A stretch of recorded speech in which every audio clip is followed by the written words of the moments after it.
Hello everyone, good morning, welcome to my channel.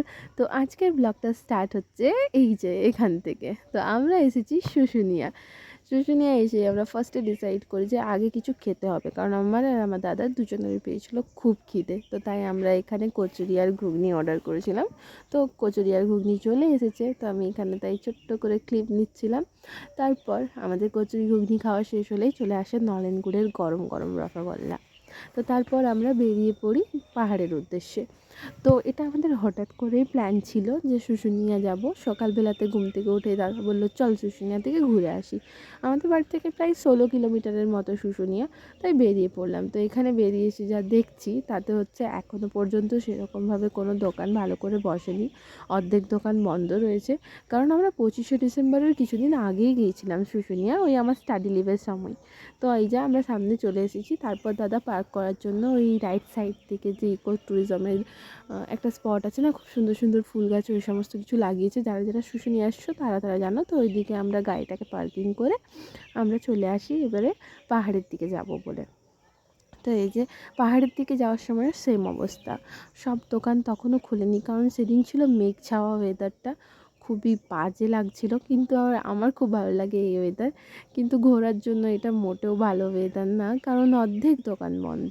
তো আমি ওই জন্য সাইডে সাইডে যা যা দোকানগুলো ছিল সেগুলো থেকে একটু একটু করে ভিডিও করছিলাম তোমাদের সাথে শেয়ার করব বলে। আর আমি এখানে দাদাকে বলছিলাম যে দেখ ওই দোকানটা থেকেই আমি সরস্বতী কিনেছিলাম অনেক ছোটোতে, কারণ আমিও অনেক বছর পরই আবার এলাম শুশুনিয়া। তো তখন যে সরস্বতীটা 250 টাকায় কিনেছিলাম পাথরের, সেই সরস্বতীটার এখন দাম বলছে 1400 টাকা। মানে ভাবা যায় কতদিন আগে আমি এসেছি।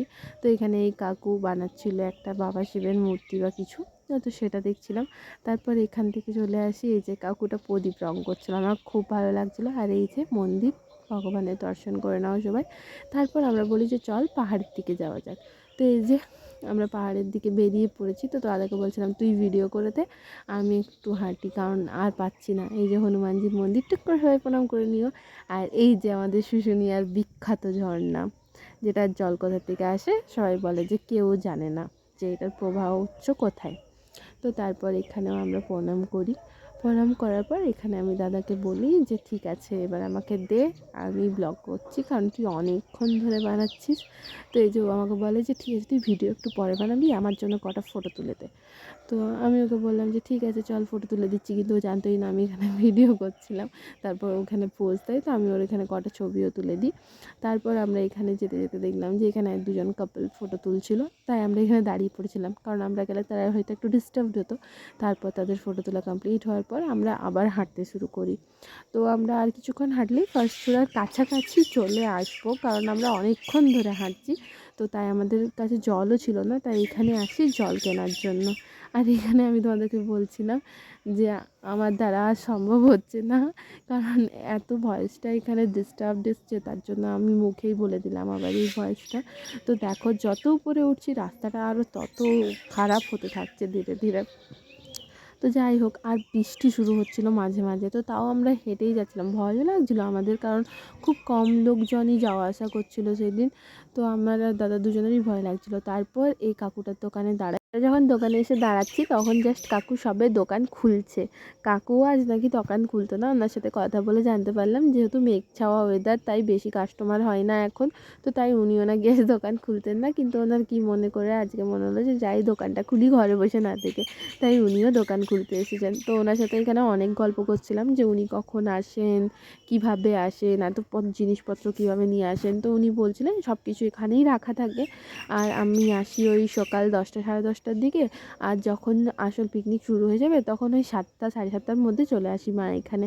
আর উনি খুবই ভালোভাবে কথা বলছিলেন, আমার তো খুব ভালো লাগছিলো। তারপর আমাদের সাথে যে নর্থ বেঙ্গলের একজন দাদা ছিলেন, উনি আমাদেরকে রাস্তায় বলেন যে তোমরা উপরে যাবে, তাহলে চলো আমিও তোমাদের সাথে যাবো। তো আমরা বলছি হ্যাঁ উপরে যাব।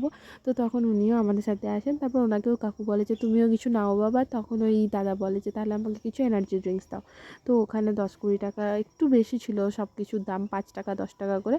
তো কাকুকে ওই ওই জন্য বোঝাচ্ছিলো দাদাকে যে হ্যাঁ আসলে এতটা নিচ থেকে আনতে হয়তো বাবা, তাই একটু দামটা বেশি থাকে, তুমি যত উপরে উঠবে দাম তত বাড়বে, কারণ এতটা উপরে তোমরা তো আসছো দেখছোই কতটা কষ্ট হয়। তো সত্যি কথাই অনেক কষ্ট হয়। তো এখানে কাকুকে আমরা বলছিলাম যে কাকু একটু বেশি করে ঝাল দেবে, কিন্তু কাকু ভাবছিল হয়তো যে এই যেটা ঝাল দিচ্ছে সেটা এনাফ, কিন্তু না, কাকু আমাদেরকে কয়েকবেল মাখাটা দেওয়ার পর আমরা আরও ঝাল চাই, কারণ আমরা প্রচুর ঝাল খাই।